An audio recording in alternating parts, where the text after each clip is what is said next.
Hey everyone, what is going on? I'm Matthew Oliver, and this is Stillwater Alchemy, the podcast, episode 11, The Cancer Full Moon. Hot Mama has entered the chat. On today's episode, we're going to be talking about this Cancer full moon, the integration, the activation, and the days that follow after this full moon, and how you can use it to your benefit. So, let's dive in, shall we?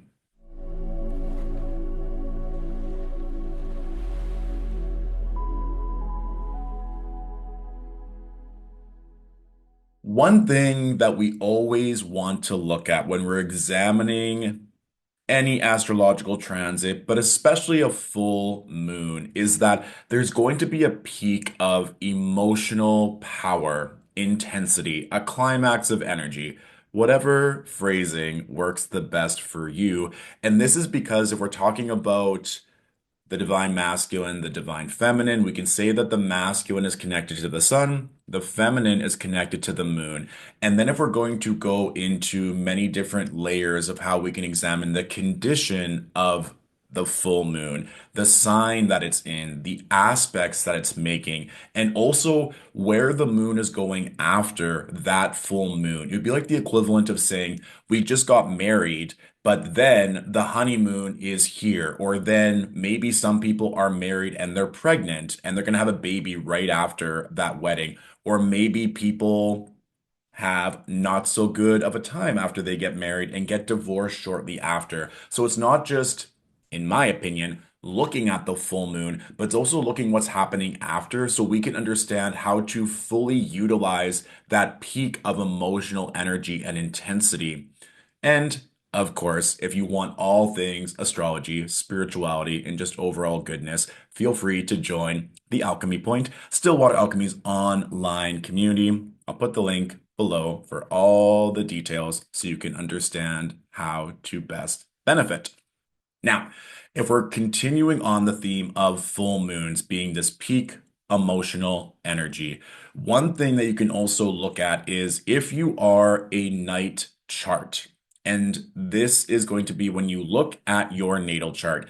If the sun is below the ascendant descendant line, then you are born at night. This means that the moon is your greater luminary, which means that lunations and especially full moons are that much more impactful for you. So whenever I'm working with clients and I see that the moon is a key signature in their chart, or they're moving into a timing technique where the moon is highly activated, I ensure that we start mapping out the moon's cycle so that we can understand where to best channel our energy, work with the moon. And so when the moon is maybe losing light, or when the moon is making challenging aspects to Mars, Saturn, Pluto, that we understand this, that we have foresight around these days, and that maybe we can have a lighter workload, or we're not trying to overexert ourselves. So we understand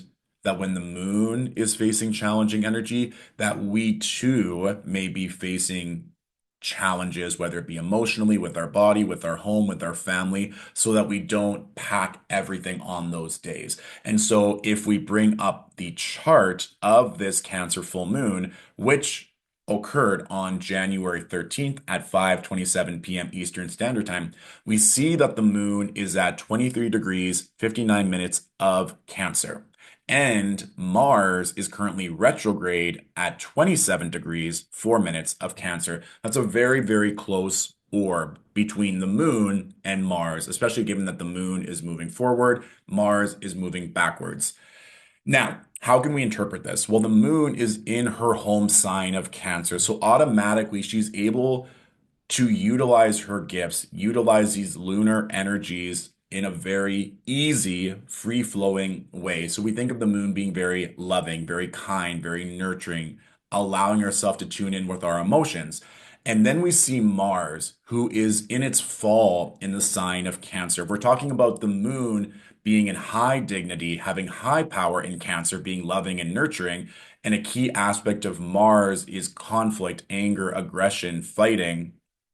We know that those two angers are contradictory because it's hard to be enraged, fighting, addressing conflict, and being loving, soothing, and calm at the exact same time. One can lead to the other, but to experience them at the same time can be challenging. I also wanted to read some responses from Stillwater Alchemy's Instagram when I asked, how are you feeling with this Cancer full moon energy? Some responses include taking care of my body by movement and eating, being mindful of nourishing it, tired of giving so much, so many tears and old trauma coming up, time to forgive and heal, anger and frustration, finding my own power through self-care, trauma release. As an Aries, the North Node is super affecting me, getting affairs in order, inching forward, family dynamics, rest, grief. So we can see that Mars signature is coming through a lot.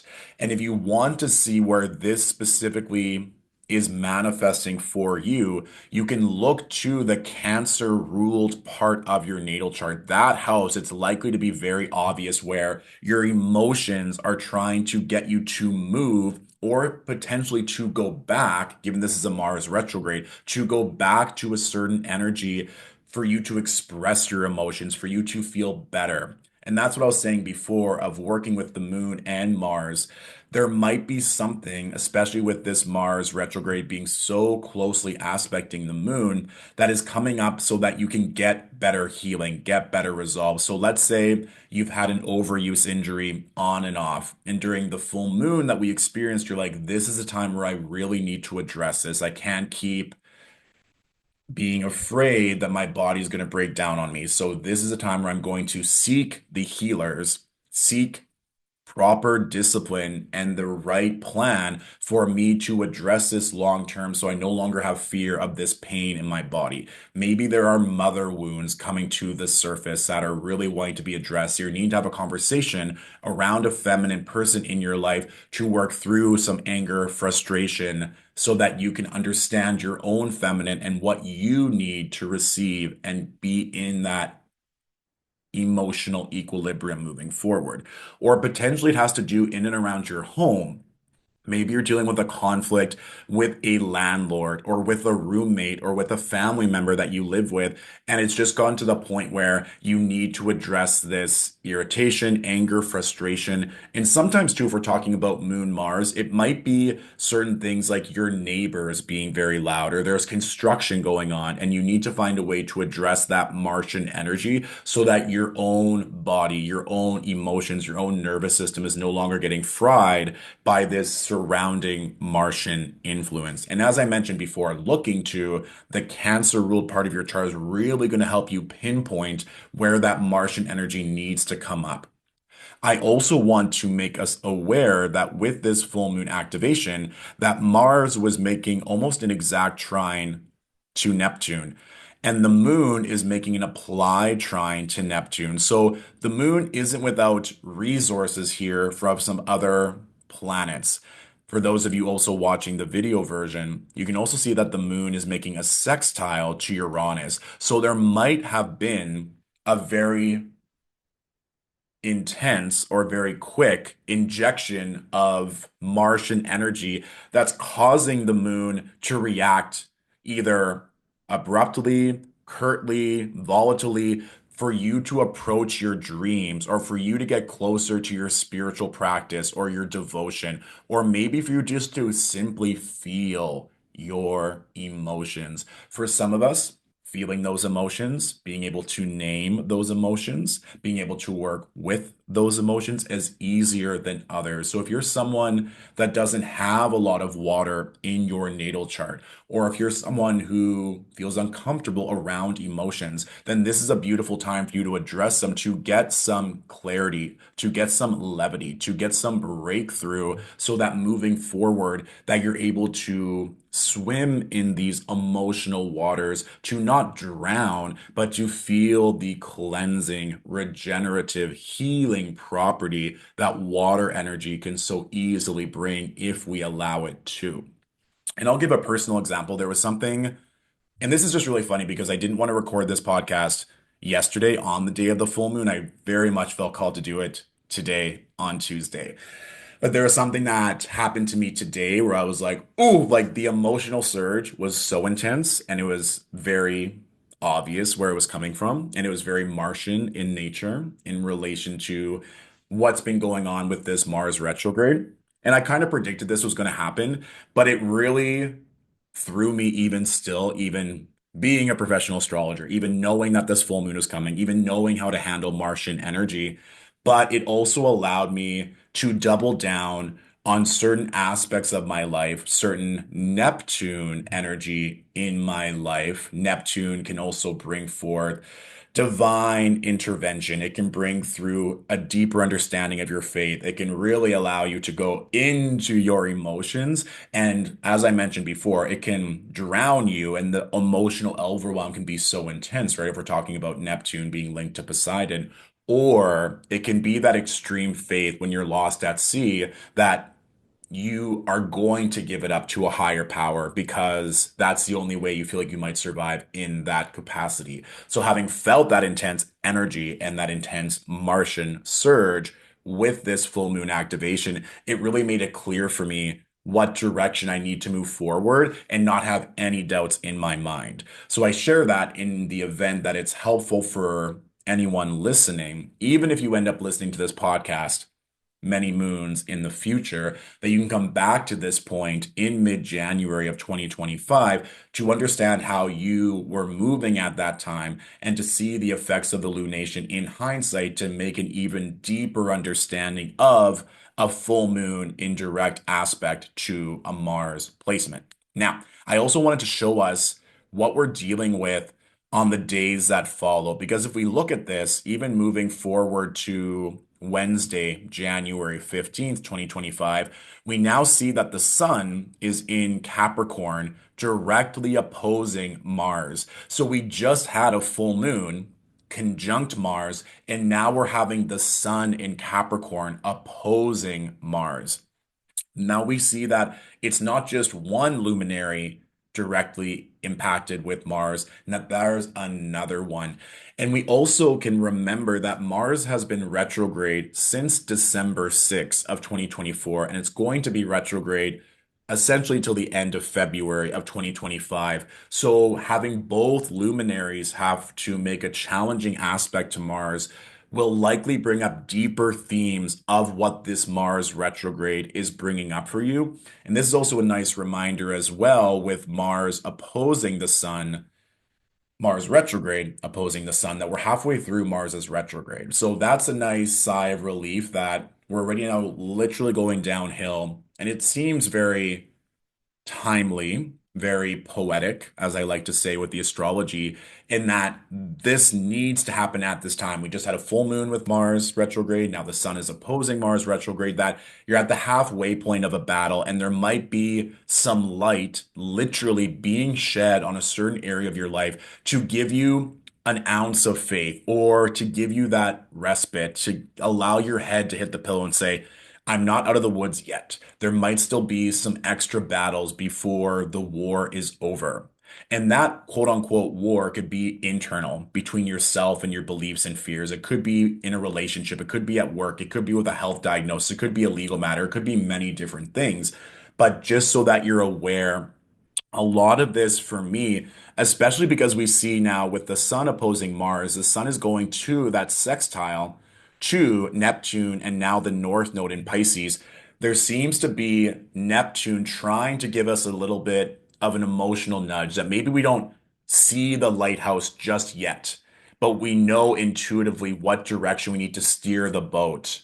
Or perhaps you are starting to see a light, but you don't trust that it's a lighthouse. You don't trust maybe that it's the way forward because you've been steered in wrong directions before by following certain lights or by following the direction of others of where you need to go while on your journey. But perhaps this time you see a light and you're like, okay, I know that that's the right direction. I don't need to look at a map. I don't need to listen to my crew members. I'm just going to follow this light and trust that if I am diligent and that I keep holding the wheel, keep holding my faith, that I'm going to reach the shore, that I'm going to survive, that I'm going to be in a position to thrive and gain more emotional dominance or clarity. But I don't want to glaze over the challenges or some challenging aspects that may be happening for you, especially if one of the luminaries, the sun or the moon, is playing a major role in your life right now, or even just looking at those houses ruled by Cancer and Capricorn, there may be some dynamic energy that's going on there. And for those of you that want to go a bit deeper in your astrological analysis, we can look to the houses ruled by Aries and Scorpio because Aries and Scorpio are also ruled by Mars. I know some of you might be listening and be like, no, Pluto rules over Scorpio. If we're doing it from a traditional standpoint, which a lot of Hellenistic timing techniques do, then Mars is the traditional ruler of Scorpio. And while we're here, Jupiter, traditional ruler of Pisces, Saturn, traditional ruler of Aquarius.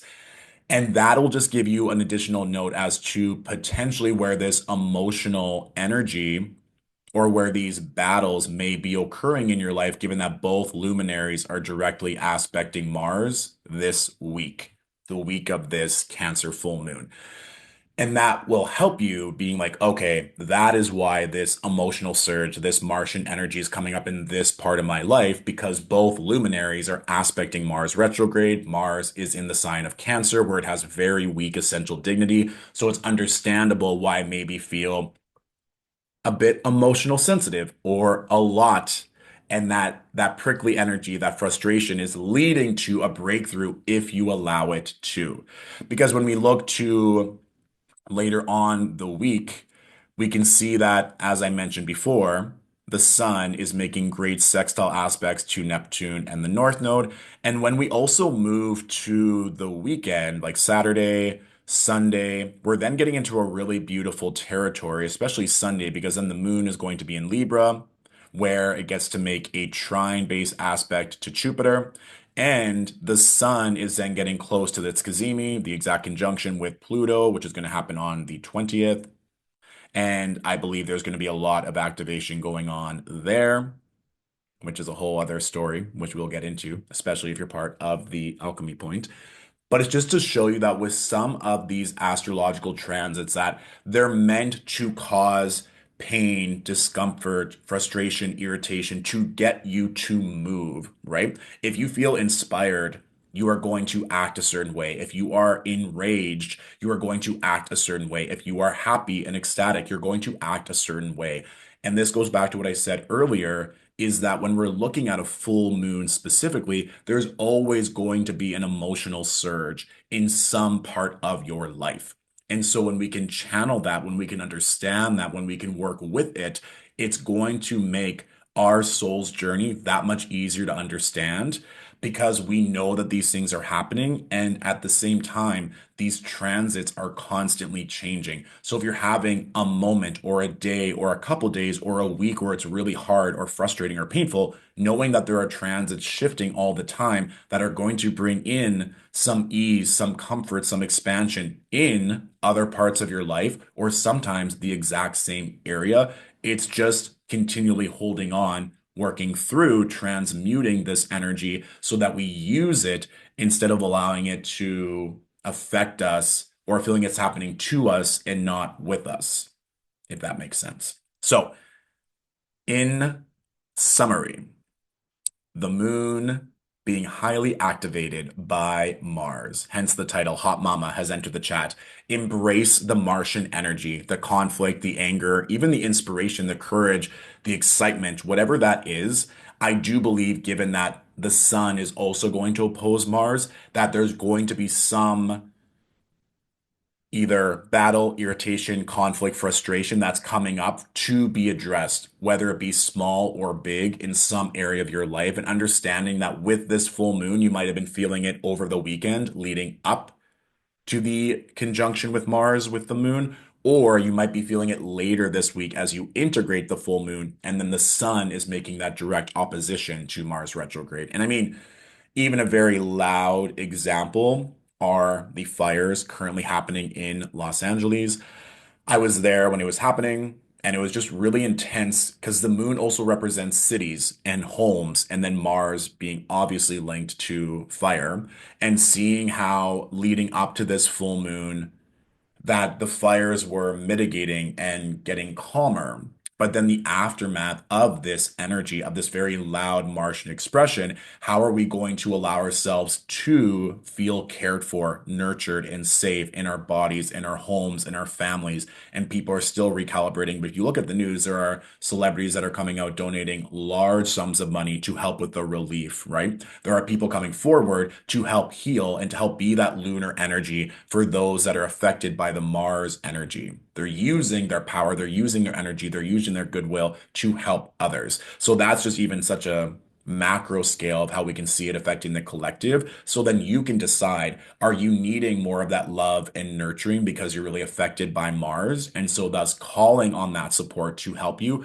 Or are you in a position to go back and be more of that Martian energy to help people move through their own emotional regulation or to help others move through a very challenging time in their life? It's going to affect everyone differently. But if you can understand that energy, and maybe you're in a situation where you need a little bit of both, you need a little bit of that hot mama action to come in there and clean things up, or you are frustrated and exhausted and you need someone to take care of you in other parts of your life. So, you can sit with this, see how you feel, and allow the integration over the next few days to lead the way accordingly. All right. Thank you all for listening. Thank you all for being here. And if you need anything in the future, you know where to find me. Mwah. Bye.